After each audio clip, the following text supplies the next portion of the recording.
ఆకాశ మహాకాశములను అందలి సమస్తమును సృజించిన దేవాది దేవునికి నా హృదయపూర్వక వందనములు, స్తుతులు, స్తోత్రములు సమర్పించుకుంటున్నాను. అందరికీ శుభోదయం. ఇది నా మహోన్నతుడైన దేవాది దేవుడు నీ కొరకు సిద్ధపరిచిన వాక్కు.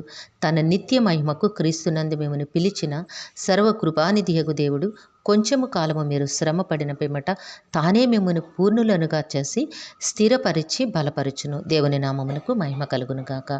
ఈ మాటలు 1 పేతురు పత్రిక 5వ అధ్యాయము 10వ వచనములో వ్రాయబడి ఉన్నవండి. ప్రియమైన నేస్తమా, నీ దేవాది దేవుడి దినాన నీకు చక్కటి వాక్కును అనుగ్రహిస్తూ ఉన్నారు. నిన్ను పిలిచిన సర్వకృపానిధియగు దేవుడు కొంచెము కాలము నీవు శ్రమపడిన పిమ్మట తానే నిన్ను పూర్ణునిగా చేసి స్థిరపరిచి బలపరుస్తానని వాగ్దానము చేస్తూ ఉన్నారు. నేస్తమా, శ్రమల గుండా ప్రయాణము చేస్తూ ఉన్నావా? శోధనల గుండా ప్రయాణము చేస్తూ ఉన్నావా? అలసిపోయావా? ఇక ప్రయాణము చేయలేను, ఈ ప్రయాణము ముగించాలి అని నీవు వాపోతూ ఉన్నావా? నేస్తమా, నీ ప్రయాణమును ముగించుట నీ ఇష్టము కాదు, నీ చేతిలో లేదు. నీ కష్టములకు ముగింపు నీ చేతిలో పని కాదు, అది దేవుని చేతిలో ఉంది. కనుక నీ దేవాది దేవుడి దినాన నిన్ను ఎందుకు పిలిచారో నీకు చెప్తూ ఉన్నారు.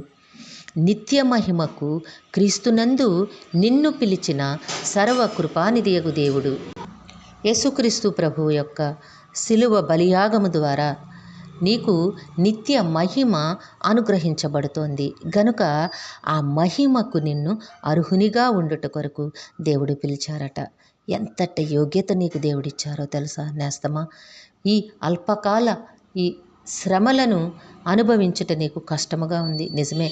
కానీ ఈ శ్రమలు నీకు దేవుడిచ్చిన ఆశీర్వాదమును పొందుకున్న తర్వాత ఇవేమి గుర్తుకురావు.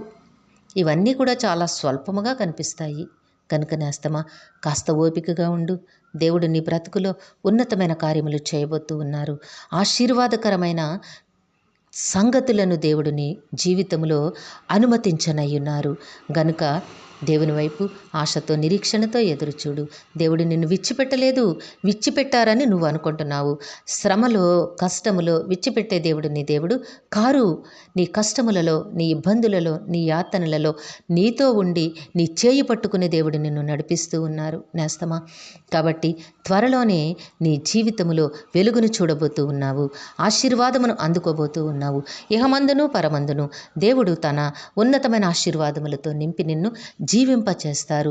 కనుక ఓపికతో ఉండు, దేవుని సన్నిధిలో సంతోషముగా గడుపు, ప్రార్థన చెయ్యి, ఆశతో ఎదురుచూడు. సమస్త ఆశీర్వాదములు నీవు తప్పక పొందుకుంటావు. స్థిరపరిచి బలపరిచి నిన్ను ఒక ఉన్నతమైన గొప్ప సాక్షిగా దేవుడు వాడుకుంటారు. దేవుడు నిన్ను దీవించి ఆశీర్వదించునుగాక. ప్రార్థన చేసుకుందాము. సమస్త ఆశీర్వాదములకు కారణభూతుడైన తండ్రి, మీ ఘనమైన నామమునకు వందనములు. మీ బిడ్డకు మీరు ఇచ్చిన వాక్కును బట్టి స్తుతులు సమర్పించుకుంటున్నాము. మీ బిడ్డ జీవితంలో మీ వాక్కును నెరవేర్చి మీ ఆశీర్వాదములతో నింపి మీ నామమునకు మహిమకరముగా జీవింపచేయమని మీ కాళ్ళు పట్టి వేడుకుంటున్నాము తండ్రి. మా ప్రియులందరినీ, వారి కుటుంబములను మీ దివ్య హస్తములకు అప్పగించుకుంటున్నాము. అందరినీ కాపాడండి, ఆయురారోగ్యమునిచ్చి నాయన జీవింపచేయండి తండ్రి. పరీక్షలు రాస్తున్న బిడ్డలకు ఆరోగ్యమునివ్వండి తండ్రి. నాయన జ్ఞాపక శక్తిని ప్రసాదించి ప్రతి ప్రశ్నకు సరైన సమాధానం నేను టైంలో రాసి ఉన్నతమైన విజయములు పొందుకునే కృపను ప్రసాదించండి తండ్రి. ఈ దినము పుట్టినరోజు, వివాహ దిన మహోత్సవములు జరుపుకొంచిన బిడ్డలందరికీ మీ ఆశీస్సులు, దీర్ఘాయుష్ను అనుగ్రహించి మీ కృపలో జీవింపచేయండి. మా ప్రియులు చేస్తున్న పనిపాట్లలో, ఉద్యోగ విధుల్లో, వ్యాపారముల్లో తోడుగా ఉండండి నాయన. యవన కాలమందు ఉన్న బిడ్డలకి సకాలములు చక్కని ఉద్యోగములు, వివాహములు, గర్భఫలములు అనుగ్రహించి మీ కృపలో జీవింపచేయమని ఈ ప్రార్థన మా రక్షకుడును మీ ప్రియకుమారుడైన యేసుక్రీస్తు వారి అతి శ్రేష్టమైన నామమున అడిగి వేడుకొనిచున్నాము తండ్రి. ఆమెన్.